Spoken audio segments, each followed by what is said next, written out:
There's a discussion about lamb that I had with a notable scholar many years ago, and I was surprised that a few months ago he agreed with what I said about this.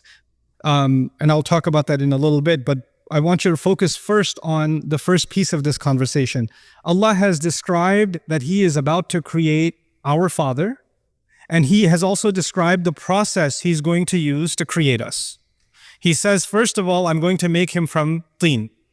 Now let's pause here for a second. We're not the only creation on this earth made from teen. In fact, all of the animals and all of the species that exist on this planet also are made from teen. So that's the common element between us and the rest of the life that exists on this planet. All of the animals and all of the insects, all of it, that's from teen. Fine. But there's something additional about this creation that He's about to make, our Father, and by extension us, that is more than just teen.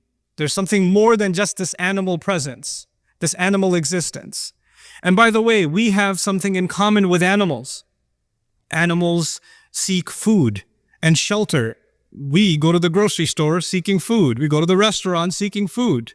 We look for shelter too. In fact, those are the two primary things that drive us to get an education and get a job or start a business. At the end of the day, it boils down to food and shelter. What's in the fridge and whether or not you're living in a home that has proper shelter. Are the electricity bills paid? Is the water running? What I'm trying to say is we're just way more advanced at getting food and shelter than animals, but at the end of the day, those are the same basic functions. And then they procreate. They have children. They continue the species, and that's what human beings do too. So in that sense, as far as the continuity of life, we're not that much different from the animal kingdom and from what any other species does. We build homes, a bird builds a nest.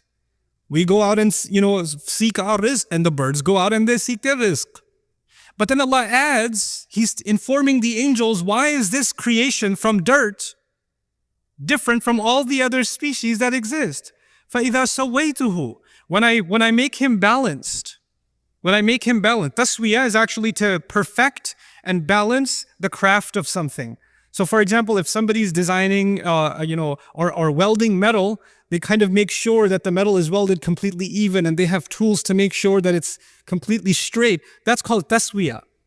So Allah says that there's a level of balance and perfection that is going to be added to this creature that doesn't exist in other creatures. But in one sense, other species physically have way more balance than we do. Monkeys can hang on one arm.